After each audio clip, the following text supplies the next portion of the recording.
quand on regarde l'institution de la scène, eh bien, on remarque que Jésus n'a pas convoqué ses disciples au temple de Jérusalem. Il les a pas convoqués là. Il n'a pas utilisé des coupes en or qu'il y avait certainement dans le temple. Il n'a pas pris des assiettes, ornées de diamants. Il ne les a pas mis sur une nappe ornée d'anges en argent. Il n'a pas fait de tout ça, mais il n'a pas mis en place, je dirais, une cérémonie liturgique compliquée, mais quand on lit le texte, quand on lit la parole de Dieu, il a pris ce qu'il y avait sur une table. Il a pris ce qu'il y avait sur une table, il a pris un repas ordinaire, en fait. Il a pris ce qu'il y avait sur une table, c'est-à-dire du pain, c'est-à-dire du vin, et il a transformé un repas de tous les jours en un rendez-vous divin. Alléluia. Et j'insiste pour quand je parle de désacraliser, je crois que c'est important parce que je me dis: «Mais quand on voit comment Jésus a institué la scène, il y avait rien, il y avait pas, comme on dit, de tralala, ni de cérémonie liturgique et cetera». Il a institué la scène pendant et après un repas. Simplement, j'ai envie de dire. Tout simplement.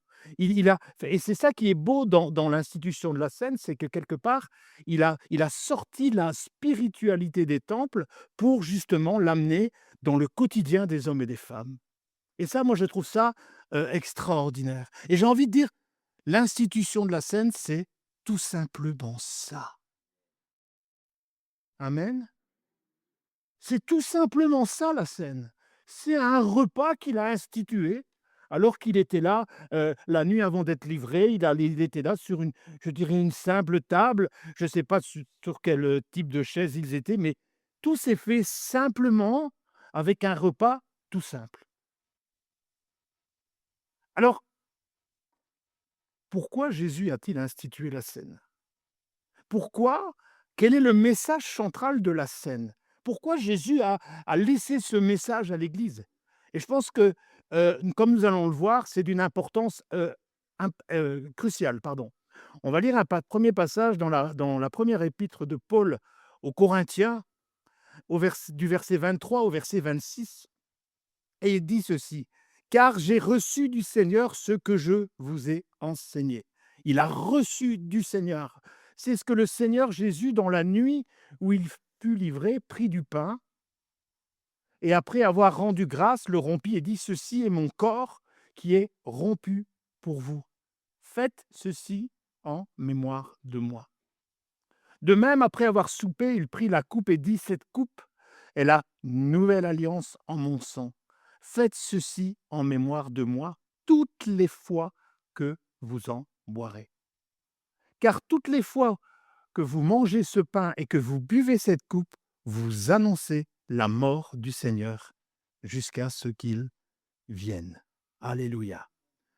Ce qui est frappant dans les quelques versets que nous venons de lire ensemble, c'est que, Jésus répète, l'apôtre Paul répète 2 fois, eh bien, ces versets: «Faites ceci en mémoire de moi».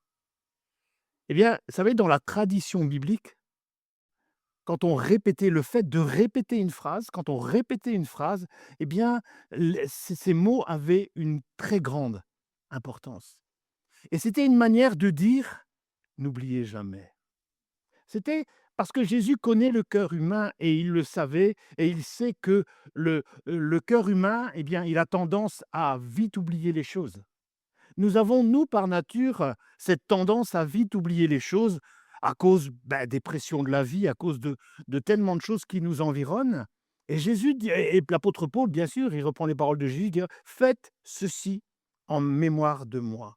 Et en disant cela, Jésus, finalement, désire que nous n'oublions jamais le message central de la scène pour son Église.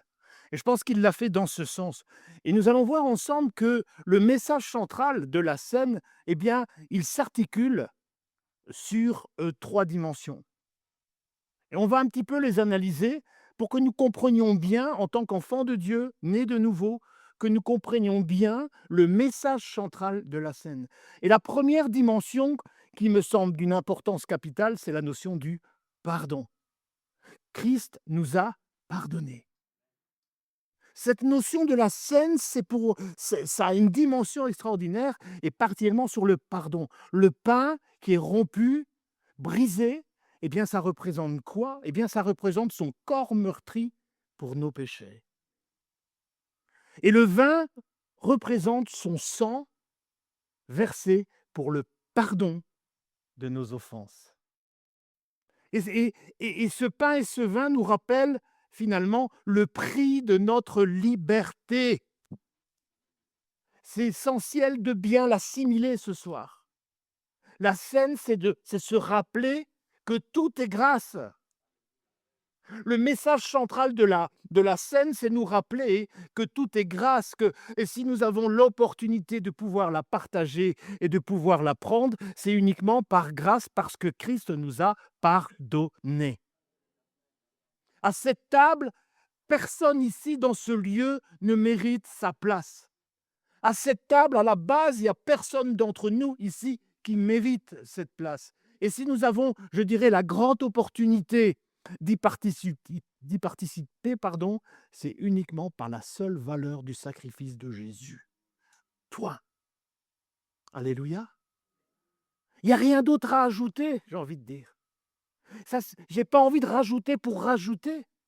L'apôtre Paul, dans Éphésiens, dans le chapitre 1er et au verset 7, il dira « En lui, nous avons la rédemption par son sang. » Et il dit « Nous avons le pardon des péchés. » C'est la dimension de la scène. Par son sang versé, nous avons le pardon des péchés selon la richesse de sa grâce. La scène, c'est aussi entrer dans cette dimension du pardon. Christ nous a pardonnés et que tout est grâce. Et il est bon de s'en souvenir. Il est essentiel pour nous, Église, aujourd'hui en 2026, de nous rappeler que la scène a été instituée pour nous rappeler que nous étions morts. Nous étions morts par nos offenses, mais par son sacrifice, il nous a rendu la vie. C'est la dimension aussi de la scène. Le message de la scène, c'est nous rappeler ça aussi. Un peu plus loin, dans le chapitre 2 et au verset 4 et 5, il dit « Mais Dieu, qui est tellement riche en miséricorde, qui est tellement bon par essence, à cause du grand amour qu'il nous a aimés, nous qui étions morts. » Et Paul le rappelle encore, nous qui étions morts par nos offenses, il nous a rendus vivants avec Christ. C'est par grâce que vous êtes sauvés. Paul n'attribue pas ici le salut à nos mérites, mais à la nature même de Dieu, c'est-à-dire riche en miséricorde.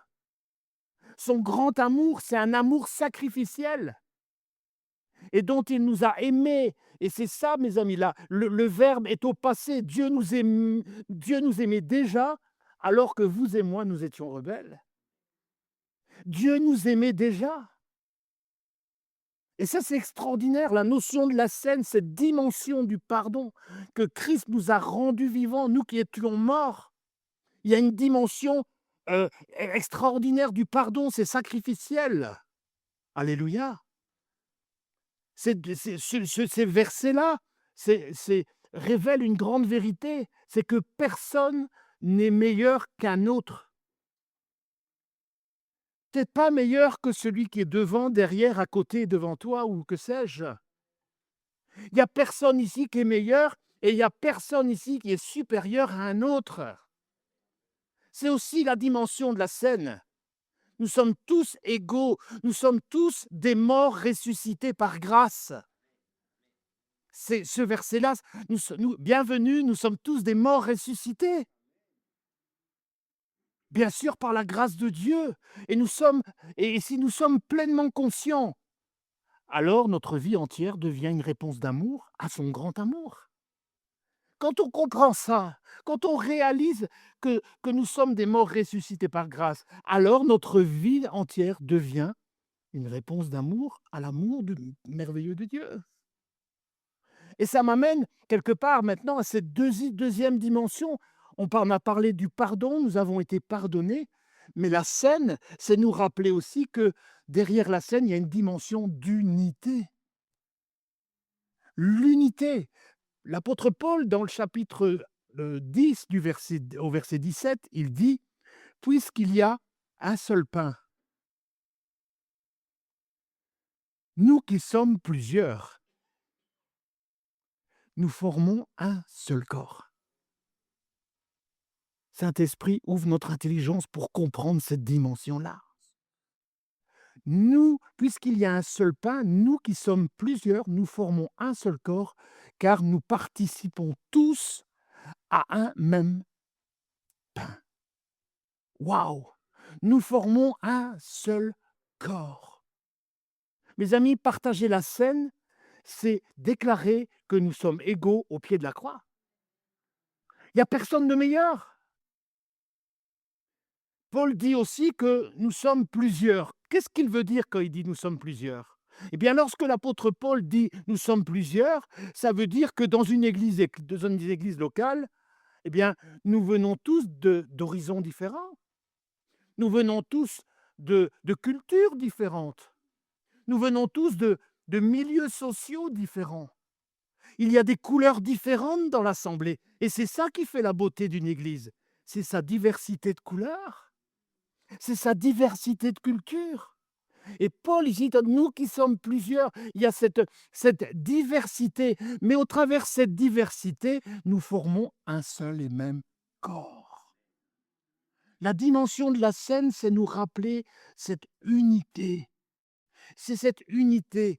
Alors que nous vivons dans une société qui essaie de nous pousser à nous diviser, on essaie de plus en plus, et on le voit plus aujourd'hui, on met telle couleur dans telle case, on essaie vraiment de diviser, de mettre les gens, on essaie de les mettre dans des cases.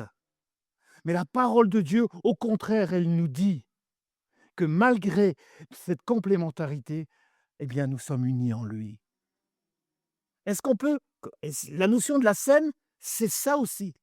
Et vous comprendrez pourquoi je dis tout ça, quand je parle que nous avons été pardonnés, quand je parle du message de l'unité. C'est tellement essentiel pour comprendre ce que nous allons partager après pour aller plus loin. Mais il est important de se rappeler aussi que Jésus a institué la croix, eh bien, pour créer une unité communautaire. Nous sommes un, nous sommes un dans un lien d'amour.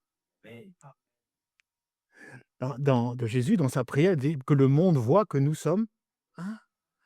Un quoi? Un seul corps. On ne peut pas prendre la scène, on va le voir, on ne peut pas prendre la scène en tendant la main vers Dieu, en disant plein de choses sur Dieu et refuser de tendre la main à l'autre sous prétexte qu'il vient d'un milieu social différent. Je ne peux pas dire: «Oh Seigneur, merci, je te loue, mais je ne veux pas tendre la main à telle personne parce qu'elle a une couleur de peau différente de la mienne». Mais c'est important de le rappeler parce qu'avec la montée aujourd'hui du racisme partout, il y a un racisme aujourd'hui qui monte. Mais, le message aussi de la scène, c'est nous rappeler que on ne pouvons pas tendre les mains et puis pointer du doigt une personne parce qu'elle n'est pas comme moi, ou qu'elle ne pense pas comme moi, ou bien elle a une culture différente de la mienne. Au contraire, mes amis, à la table du Seigneur, il n'y a pas de place pour les critiques. Il n'y a pas de place pour la rancœur. Il n'y a pas de place pour les jugements sur autrui. Il n'y a pas de place pour les paroles méchantes. Alléluia. Vous ne pouvez pas communier avec la tête qui est Jésus-Christ et être en guerre avec l'un de ses membres.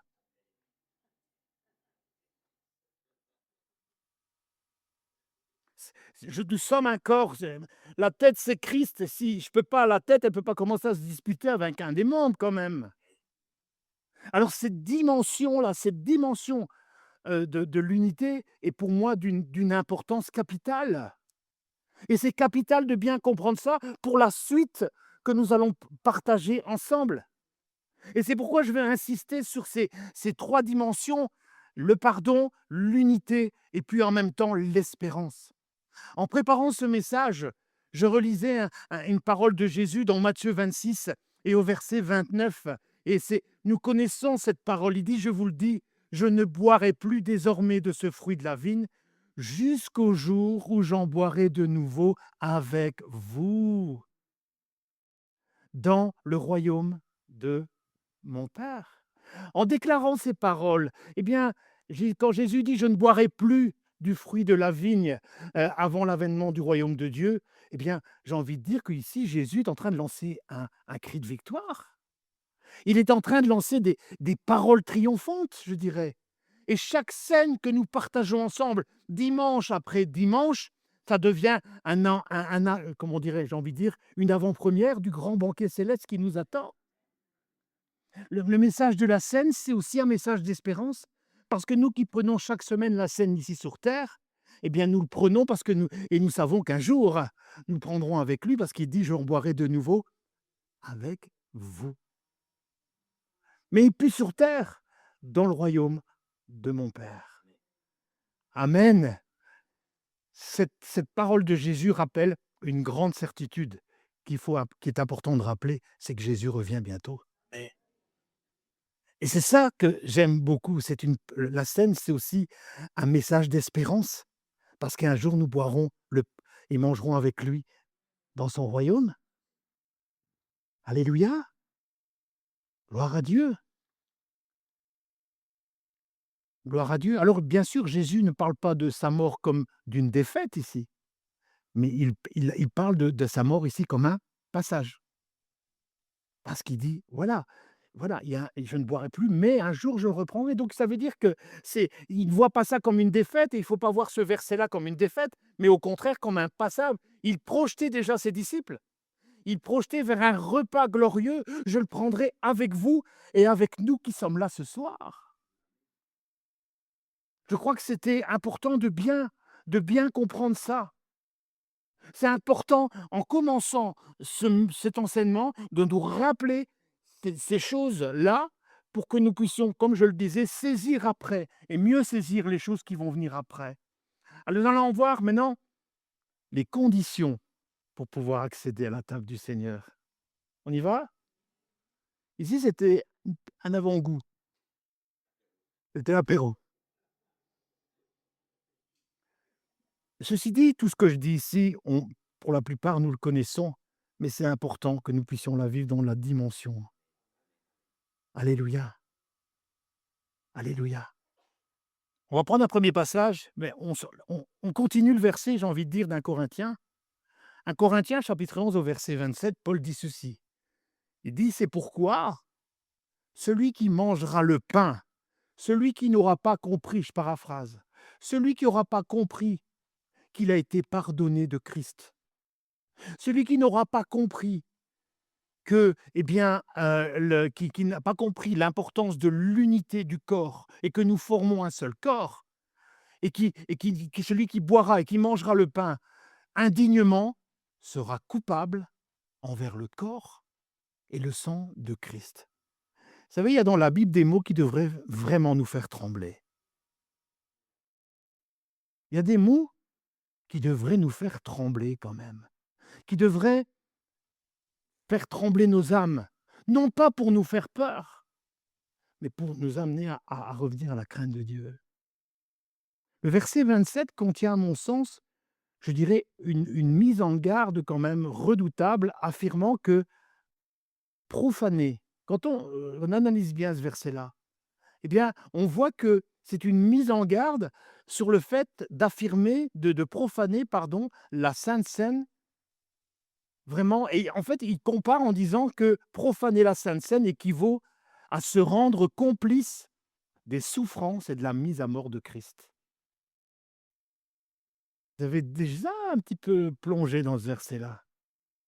Il dit que finalement, celui qui prend le pain et le vin sans discerner, eh bien, il est au même rang que ceux et celles qui ont condamné Jésus sur la croix.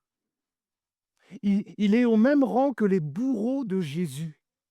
Vous savez, juridiquement parlant, lorsqu'on dit être coupable envers le sang de quelqu'un, qu'est-ce que ça veut dire? Vous avez déjà posé la question? Coupable, ça veut dire quoi coupable envers le sang de quelqu'un? Ça veut dire être responsable de sa mort. C'est être responsable, donc l'apôtre Paul dit ici clairement que quelqu'un qui prend indignement, eh bien, le pain et le vin, eh bien, l'apôtre Paul le met au même rang que ceux qui ont tué Jésus.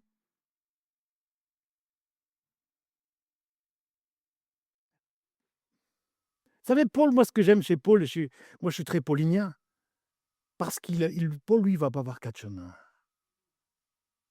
Il dit en substance qu'un geste qui est aussi simple, parce que prendre la sème, c'est pas compliqué à la base.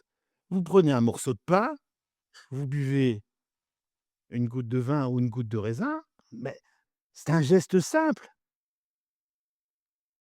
Mais Paul dit que si on fait ces choses avec légèreté, eh bien, cela nous place au même rang que les bourreaux de Jésus.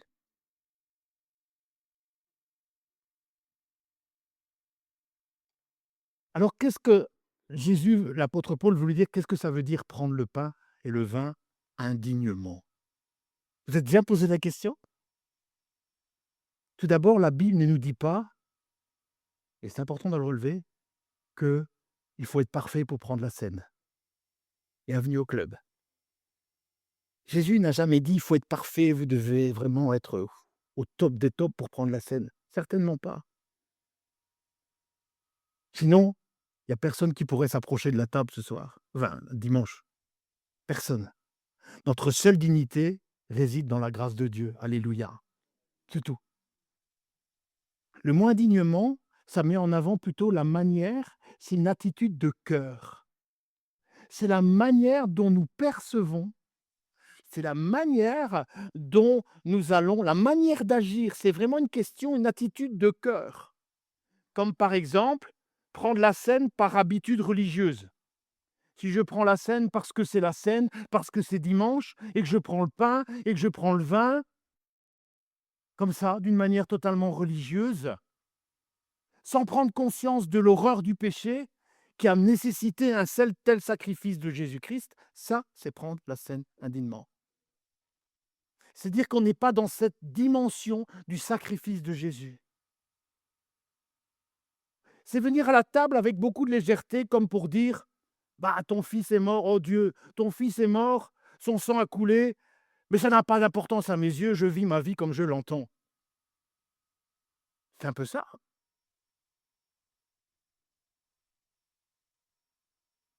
Alors pour être peut-être plus terre à terre, c'est prendre le repas en pensant peut-être au tas de choses, au roast beef qui est sur le feu, ou bien prendre la scène alors qu'on est occupé de regarder, ses réels sur le GSM. Ce genre d'attitude, non, mais pour moi, c'est un manque total de respect, et j'en parle parce que moi qui suis devant, et je ne veux c'est pas à moi à juger quoi que ce soit, mais que je vois tellement de gens pendant la scène, pas tellement, mais je vois des gens qui sont occupés sur leur GSM, et on est en train de rigoler, et puis on prendre indignement la scène, c'est ça, c'est aussi vivre dans l'hypocrisie. Vous savez, dans l'église locale, les masques spirituels sont faciles à porter. Mmh? Des masques spirituels. Vous savez ce que c'est un masque spirituel du dimanche? Et je le souviens?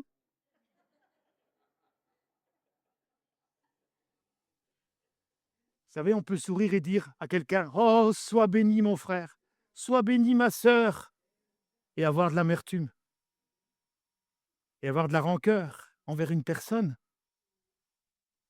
Ça, c'est prendre le pain et le vin indignement. C'est de l'hypocrisie. Prendre le pain et le vin en sachant qu'on entretient délibérément une double vie. Prendre le pain et le vin alors que on sait qu'on pratique des péchés, un ou des péchés, délibérément, c'est une attitude que Jésus condamne. Chanter les louanges le dimanche matin et on lève les mains et on loue Dieu et ensuite on prend le pain et le vin et on refuse dans l'église d'aller saluer quelqu'un ou de parler ou d'aller trouver la personne. Pensez que c'est une attitude? Est-ce qu'on est encore dans la notion du corps? Ou est-ce qu'on est encore dans la notion de Christ nous a pardonné? Père, pardonne-nous nos offenses comme nous pardonnons aussi à ceux qui nous ont offensés.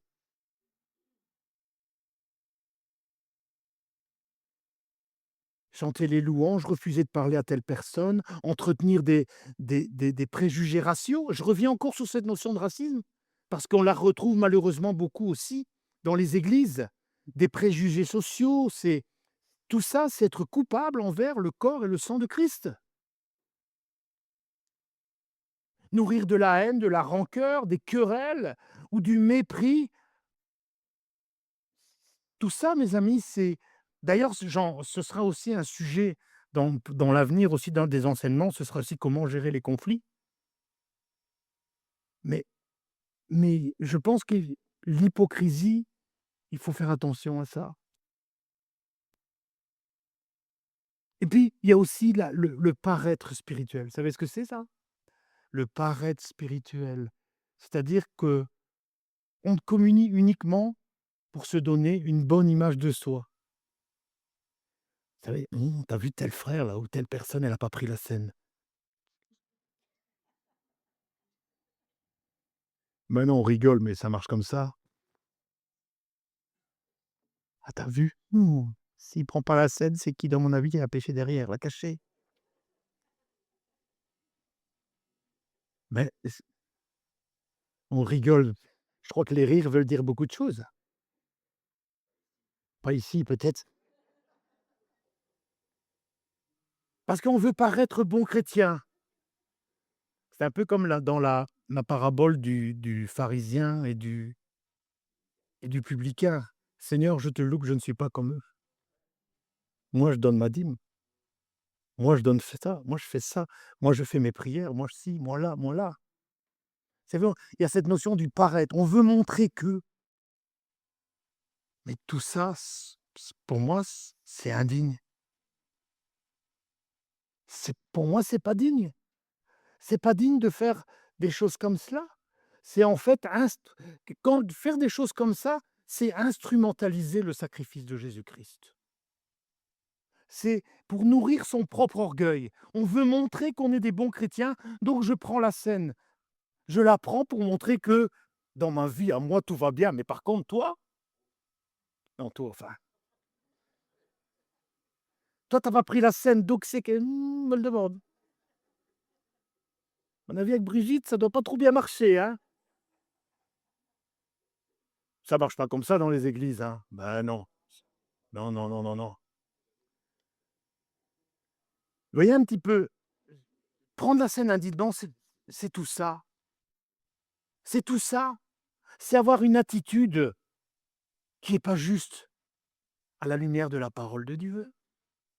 Et non seulement Paul dit c'est ça, il dit: «Attention, attention de ne pas faire les choses indignement». Et puis dans le verset 28, il y a une suite bien sûr, et il dit que chacun donc, s'éprouve, mais que chacun s'éprouve soi-même et qu'ainsi il mange. Et qu'ainsi il mange. Que chacun s'éprouve soi-même. Dieu, ce soir, lorsque tu prends la scène, il ne te demande pas d'éprouver ton voisin pour essayer de trouver des failles. Mais Dieu dit que chacun s'éprouve chacun soi-même, que chacun fasse son propre examen de conscience. Et c'est pour moi essentiel de le faire. Pourquoi? Parce que, comme je le disais, nous passons bien souvent, trop souvent, notre temps à observer, à juger et à évaluer les autres.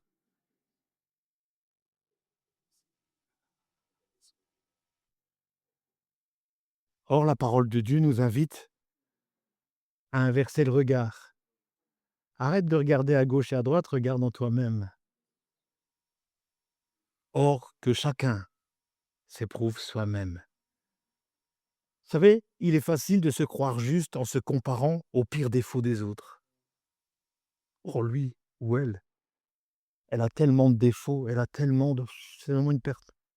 Donc moi ça va, je suis bien.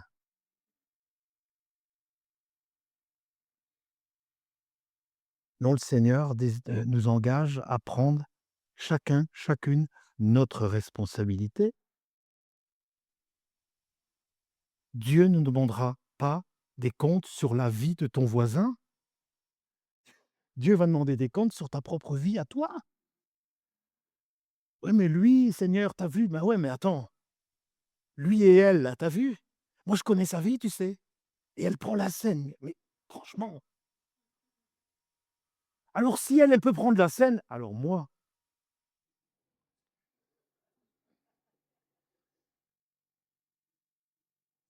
ça marche pas comme ça dans les églises, hein. Non, Jacques. Les amis, la table du Seigneur exige la sainteté et l'alignement du cœur. Gloire à Dieu. L'examen de soi-même est indispensable. Il consiste à sonder son cœur. Je sonde mon cœur face à Dieu afin que le Saint-Esprit me parle, qu'il m'interpelle sur telle ou telle attitude, sur telle parole qui est sortie de ma bouche. C'est ça, chaque personne est invitée à se placer dans la lumière du Saint-Esprit. C'est pourquoi la parole de Dieu nous dit: «Prépare-toi à la rencontre de ton Dieu». Tu déposes le dimanche matin, tu déposes les choses, tu déposes devant le Seigneur les choses. Le Saint-Esprit t'a éclairé sur des paroles, sur des attitudes, sur telle ou telle personne. Eh bien, c'est important de tout déposer au pied de la croix. Parce que le Seigneur, le Saint-Esprit, c'est le seul qui est capable de révéler les motivations qui sont cachées dans nos cœurs.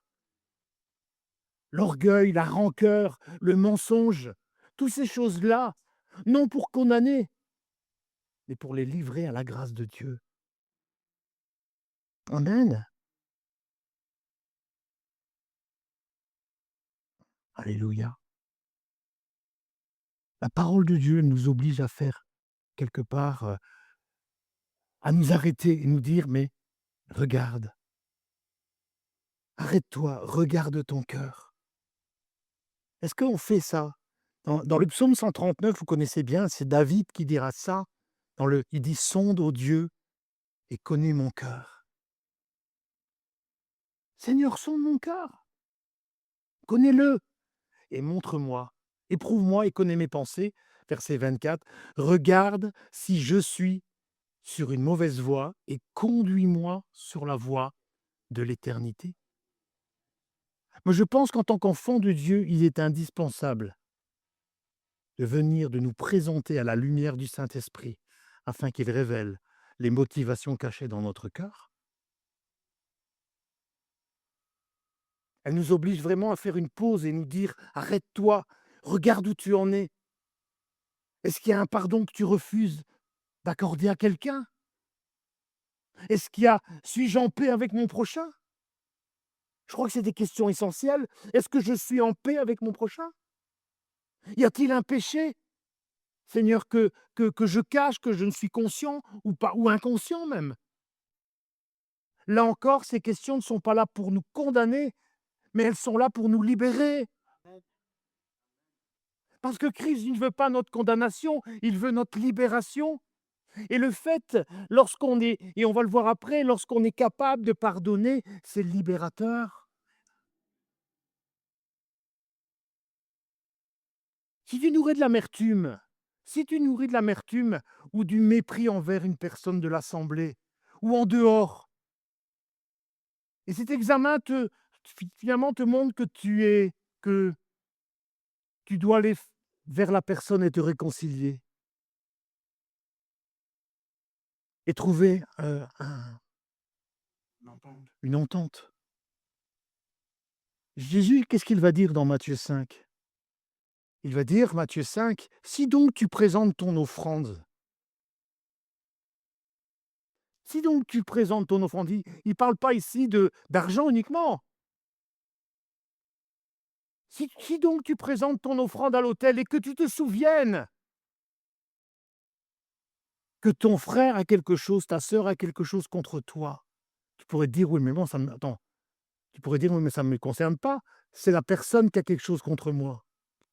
Moi, j'ai et qu'est-ce qu'il dit au verset 24?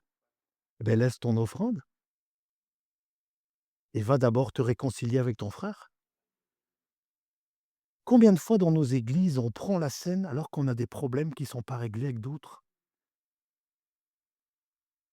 Combien de fois on prend le vin en toute conscience, on sait qu'on a des problèmes de rancune, de rancœur, d'animosité, tout ce qu'on veut avec des personnes. Est-ce que vous pensez que c'est juste à la lumière de la parole de Dieu? Trop sous Vous savez, c'est tellement plus facile de demander pardon à Dieu qui est invisible qu'à une personne qui est visible. Parce que pour demander pardon à Dieu, ça va toujours. C'est toujours facile quelque part, hein. Je dis: «Oui, mais Dieu, il me pardonne, il y a pas de problème». Mais ce que la parole de Dieu nous dit ici, elle nous demande un acte physique. Si tu as quelque chose, beh, laisse ton offrande et il va te réconcilier. Souvent, on pense que parce qu'on donne son temps, parce qu'on donne son énergie, parce qu'on donne son argent, parce qu'on donne ses talents à Dieu, mais Dieu va fermer les yeux sur nos conflits qui ne sont pas résolus. Je suis un bon chrétien, moi, attends, je vais à l'église, je donne ma dîme, donc certainement que Dieu, j'ai une dérogation, une indulgence. Ça devrait exister de nouveau. Or ici, ces versets montrent qu'une offrande qu'on apporte avec un cœur en conflit, eh bien, c'est une offrande contaminée. C'est une offrande contaminée. Est-ce qu'on entend ça ce soir? Une offrande, avec un cœur conflictuel, là où il y a un conflit, quelque chose qui n'est pas réglé, eh bien, pour le Seigneur, c'est une offrande polluée. Et c'est pour ça qu'il y a le mot qui est important, c'est le mot va d'abord. D'abord. Ça nous montre une priorité absolue. Christ nous dit, Jésus n'annule pas l'offrande. Il n'est pas occupé de dire, bah, ben, ça va, ton offrande, je l'annule. Non, il la suspend. Il la met en attente. Il dit, non, non, non, je ne l'annule pas. Mais, pour paraphraser, Jésus est en train de dire, je ne peux pas accepter ton offrande tant que tu n'as pas déréglé ton désaccord. Même si toi, même si ça ne te concerne pas toi, parce qu'il le dit. Laisse ton offrande, ça demande, et ça, c'est là tout le combat dans nos vies. Parce que laisser son offrande, ça demande une véritable humilité. Faut le faire. Faut oser le faire. Laisse ton offrande. Ça veut dire que oui, j'avoue que j'ai un souci. Oui, j'avoue que j'ai un problème qui est non réglé dans mon cœur avec telle personne et que je dois impérativement faire un pas de réconciliation. Aller vers son frère. Il dit: «Va vers ton frère, va vers ta sœur». C'est peut-être, vous savez, parfois, il suffit parfois d'un coup de fil, hein. Je dis bien parfois, j'ai pas dit que c'est tout le temps, mais parfois il suffit d'un coup de fil qu'on repousse depuis un certain temps. Non, je sais que je dois lui sonner, je sais que je dois faire une démarche, mais bien un message, que sais-je? Hein?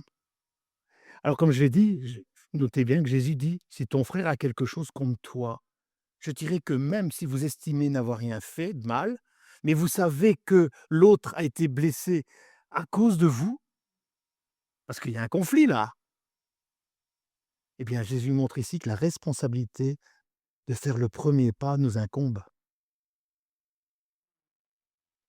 Oui ou non? Je sais pas si je comprends ça comme ça. Il dit: «Beh, laisse ton offrande, laisse-la et puis, va te réconcilier». Vous pourrez dire: «Oui, mais moi j'ai rien fait». Mais il y a eu quand même un conflit. Il dit: «Mais c'est à toi à te présenter à l'autre et à dire: "Écoute, on se demande pardon mutuellement, pardon peut-être pour tel ou tel si je t'ai blessé, je te demande pardon"». Si j'ai dit des paroles qui t'ont vexé, qui t'ont amené peut-être, je t'en demande vraiment pardon. Et puis j'aime bien quand il dit: «Puis viens présenter ton offrande». C'est ce que je disais, c'est pas je l'annule, je la suspends. Tu as fait ce qu'il fallait faire, maintenant tu peux revenir et la présenter à Dieu. Ça va? Les amis, s'éprouver, c'est finalement se demander: «Est-ce que je réalise le prix immense payé à la croix, ou est-ce que ce pain n'est qu'un morceau de pain à mes yeux?» C'est ça que ça veut dire aussi. S'éprouver, c'est indispensable. C'est indispensable parce que ça permet de réaliser sa propre pauvreté spirituelle, pour mieux saisir la grandeur du pardon. Le verset 28 dit bien que chacun s'éprouve soi-même, et après il dit: «Et qu'ainsi il mange». Vous savez, le but de Dieu, c'est toujours qu'on prenne le pain, qu'on règle nos différends, vous voyez, il ne dit pas, voilà, il ne dit pas, comme on vient de le lire, que chacun s'examine, point. Non, il dit qu'il s'examine et qu'ensuite qu'il mange le pain. Ça veut dire que c'est quelque chose qui, comme je parlais, il faut suspendre un moment et puis après, mais on le prend.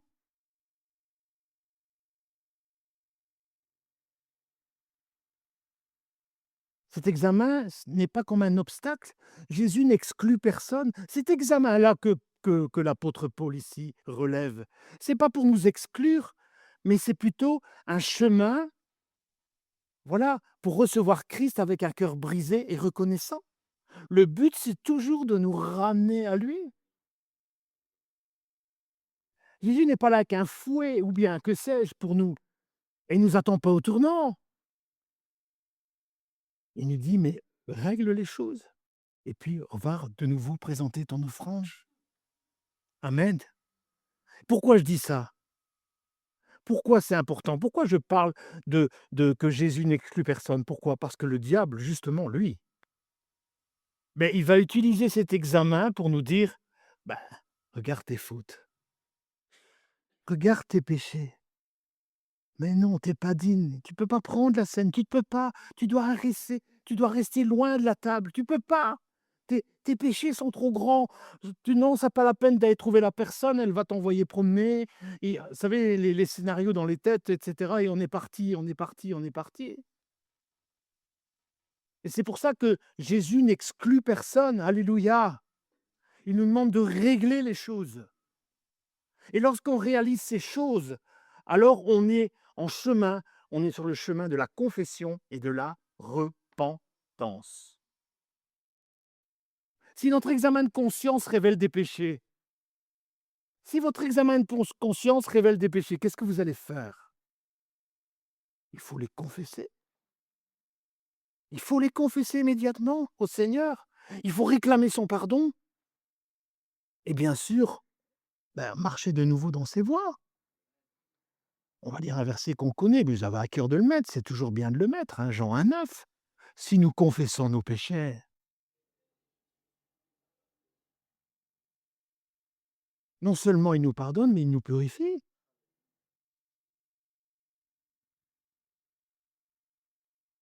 S'il y a un conflit entre 2 personnes, il est à mon sens impératif de chercher la paix, oui ou non? Pour moi, c'est important, et la réconciliation est tellement essentielle à la scène,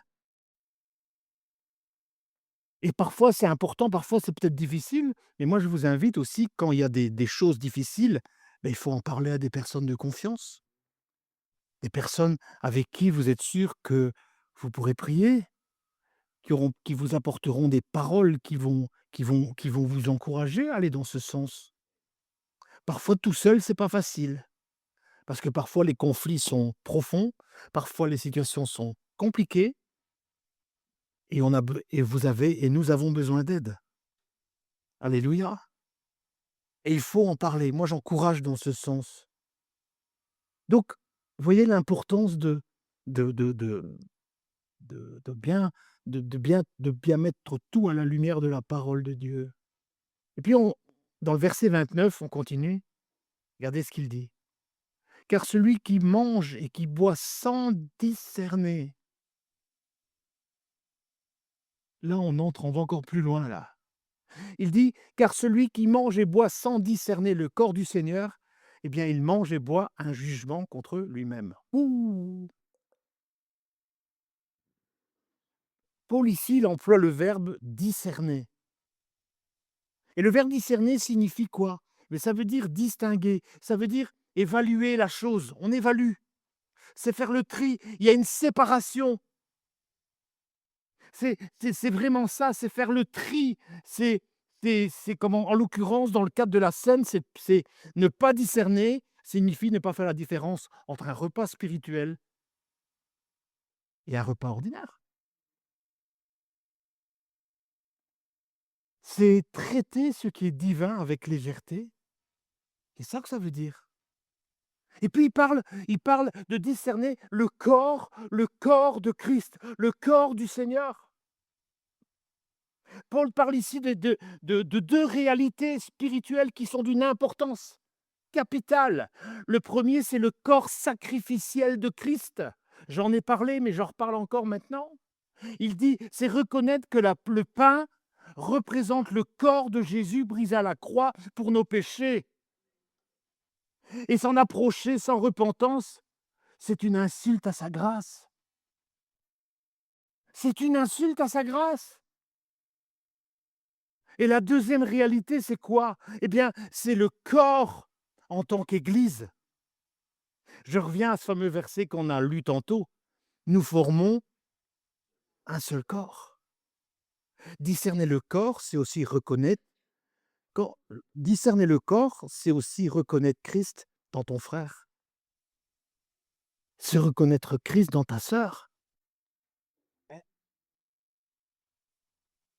C'est réaliser que Christ a donné sa vie aussi pour lui ou pour elle. Discerner le corps, c'est reconnaître ça.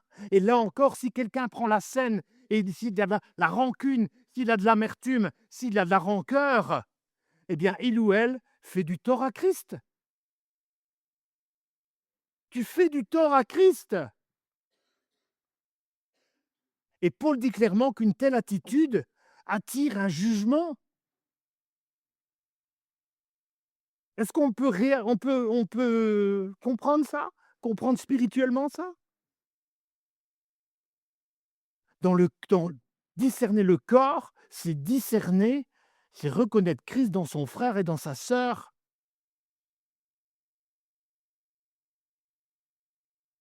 C'est l'attitude de la personne qui prend la scène et qui active finalement sa propre sentence. Parce que si tu prends la scène et que tu as quelque chose contre telle ou telle personne, eh bien, tu es en train d'attirer un jugement contre toi-même. Tu es en train d'attirer ta propre sentence. C'est ce qu'il dit. C'est ce qu'il dit. Il parle d'un jugement. C'est l'attitude. Cette attitude parle de jugement. Et quelles sont les conséquences de ce jugement? C'est quoi les conséquences?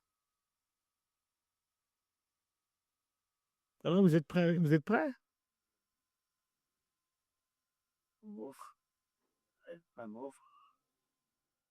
Ouais. Je vous invite vraiment à être très, très sérieux avec ça. C'est quoi les conséquences de ce jugement? Si tu fais les choses qui ne sont pas justes aux yeux de Dieu, eh bien, le verset 30 dit des versets verset 30, si on pouvait le balayer, parce qu'il dit dans le verset 30, si tu veux bien le mettre, il dit: «C'est pour cela,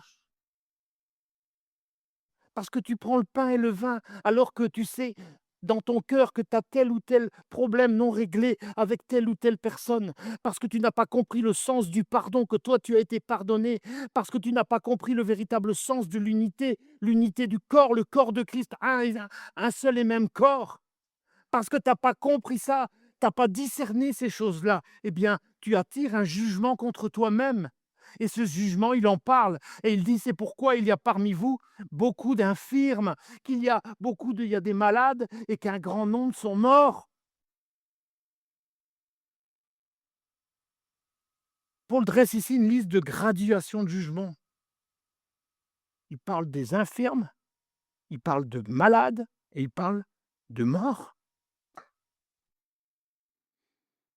Il parle des infirmes, mais ici, quand il parle le mot infirme, le mot qui a été traduit, c'est pas dans le mot c'est pas le mot infirme dans le sens, c'est le mot faible. Ça veut dire faiblesse ici. Il dit: «C'est pourquoi il y a parmi vous beaucoup d'hommes et de femmes qui sont constamment dans la faiblesse». C'est-à-dire, ça veut dire que c'est des gens qui sont constamment, il y a un manque de vigueur chez eux. Il y a constamment c'est des personnes qui sont constamment sans force, c'est ça que ça veut dire. Ce sont des gens qui voilà, je dirais que c'est la première étape de la correction de Dieu. Ils sont tout le temps fatigués, ils n'ont envie de rien faire, ils sont tout le temps, à la masse comme on dit. Et parfois il y a des gens qui se disent: «Mais pourquoi ci, pourquoi là?» Mais c'est une conséquence. C'est une des raisons pour lesquelles il y a beaucoup de gens qui sont constamment dans la faiblesse. Ils n'ont pas de vigueur, ils sont tout le temps fatigués. On peut être fatigué pour des bonnes choses, mais quand c'est chronique, quand c'est tout le temps, bien sûr, je ne dis pas il y a la maladie aussi, il y a certainement des symptômes, je ne suis pas occupé de dire. Mais faisons attention parce que Paul, il dit: «Il y a beaucoup de gens qui sont dans une faiblesse spirituelle, qui sont dans une faiblesse constante». Et puis il parle des malades. Après il parle des malades. Dieu a permis ici que la maladie touche le corps pour interpeller les consciences des gens.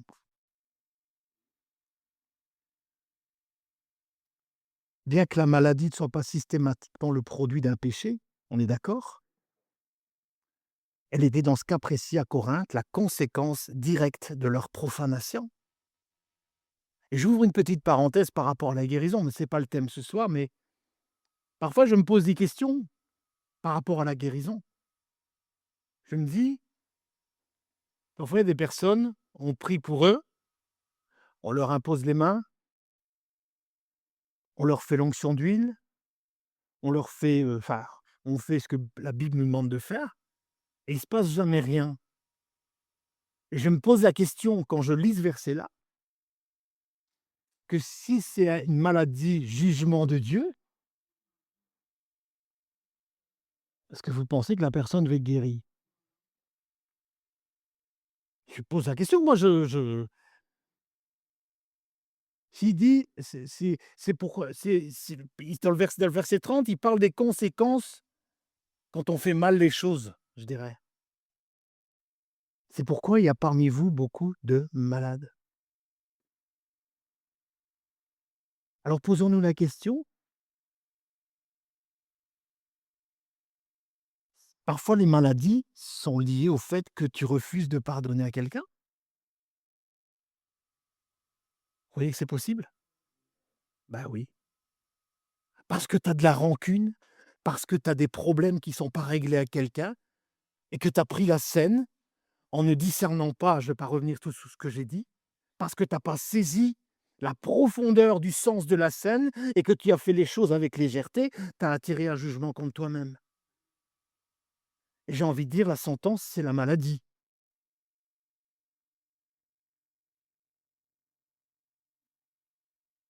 C'est bien que c'est pas très agréable d'entendre ça, mais posons-nous des bonnes questions. Et puis il y a la troisième étape, il y a une graduation qui est et puis il parle d'il y en a même qui sont morts. Ouah, c'est un Dieu terrible qu'on a. Je dirais, Dieu peut en arriver, je dis bien Dieu peut en arriver à abréger la vie de certaines personnes pour en premier lieu, pardon, préserver la sainteté de son Église. Ça, c'est un des aspects, mais également pour le propre salut de la personne. C'est peut-être difficile à entendre par ça, mais les paroles de Paul semblent d'une sévérité quand même très forte.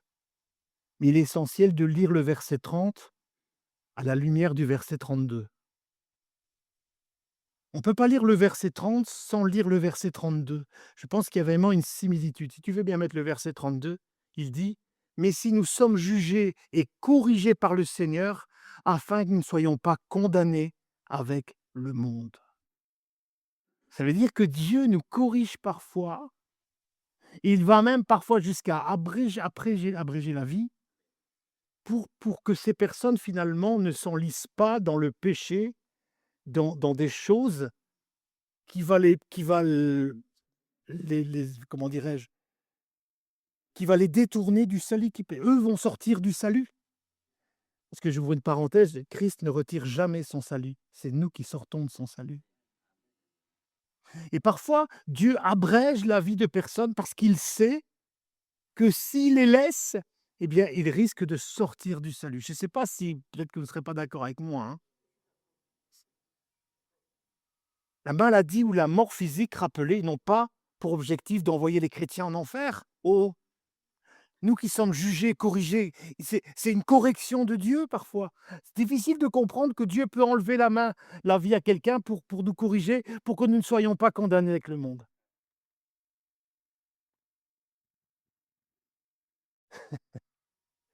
Non, c'est une réflexion, hein. Et finalement, comme je disais, l'objectif de Dieu, c'est pas d'envoyer les chrétiens en enfer, mais d'arrêter la contagion du péché dans l'Église. En méditant ce verset 32, je crois que Dieu préfère abréger, écoutez bien, j'ai marqué ça. En méditant le verset 32, je crois que Dieu préfère abréger la vie d'une personne rebelle plutôt que de la voir s'endurcir au point de perdre son âme. Vous me direz ce que vous en pensez après. L'objectif des paroles de Paul, c'est pas de nous laisser dans le désespoir. Le but de paroles de Paul, c'était pas pour, parce que faut pas oublier qu'à Corinthe, c'était des asticots, hein. Parce que quand ils prenaient la scène, il y avait d'abord les gens riches qui se servaient. Et puis après, il restait plus rien pour les gens d'une classe sociale je dirais pas inférieure, mais qui, vous savez? Donc donc il y avait là un méli-mélo dans l'église de Corinthe.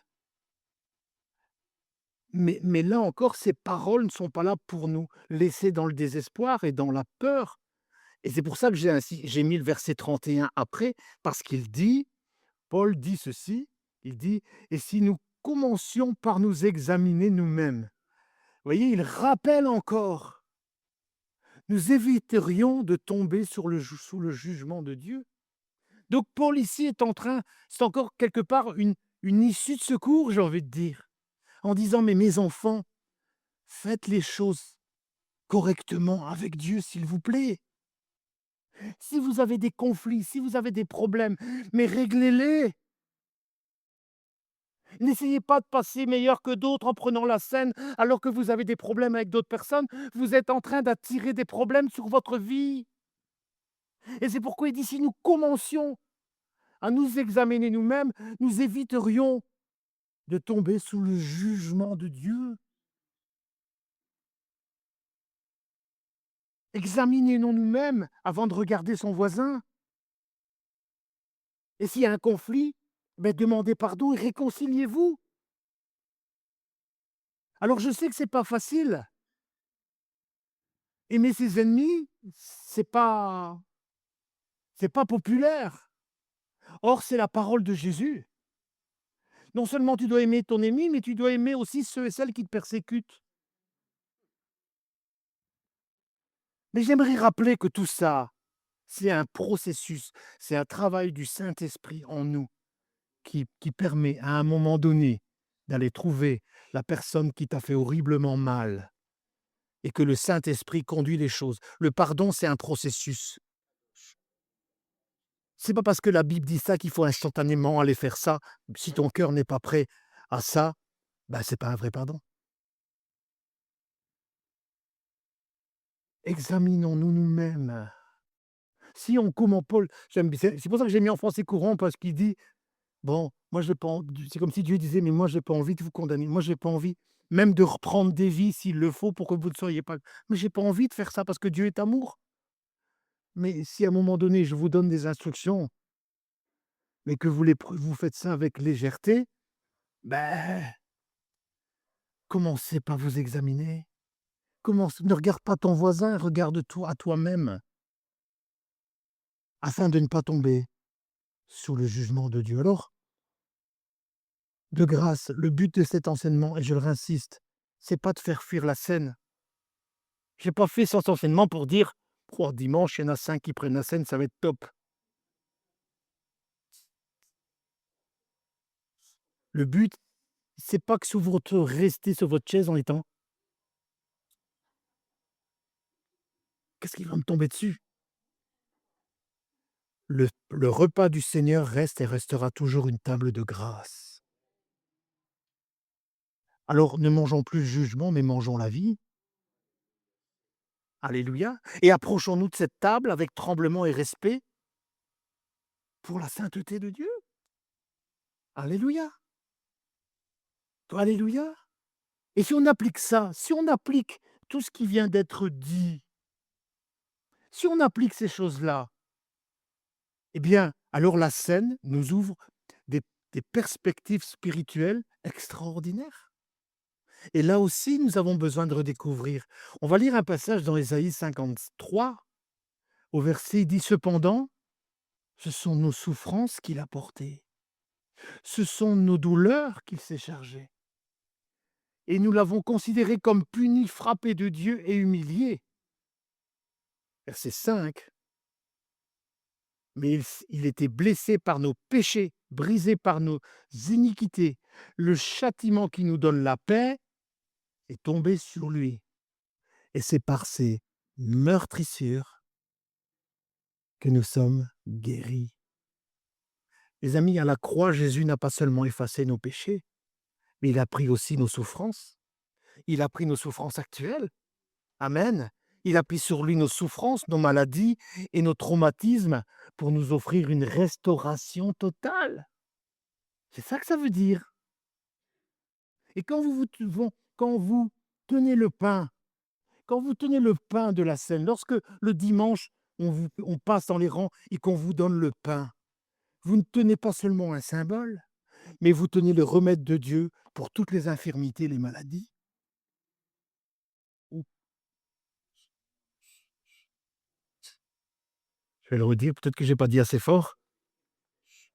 Lorsque vous tenez le bout de pain, c'est pas seulement un symbole, c'est un remède de Dieu pour toutes vos infirmités et vos maladies. Ah, alléluia. Bien-aimés, lorsque l'Église s'unit autour de la table, en pardonnant réciproquement, et que l'unité est célébrée, eh bien, ça rend l'Église spirituellement forte et ça ouvre des portes à de grandes bénédictions. Gloire à Dieu.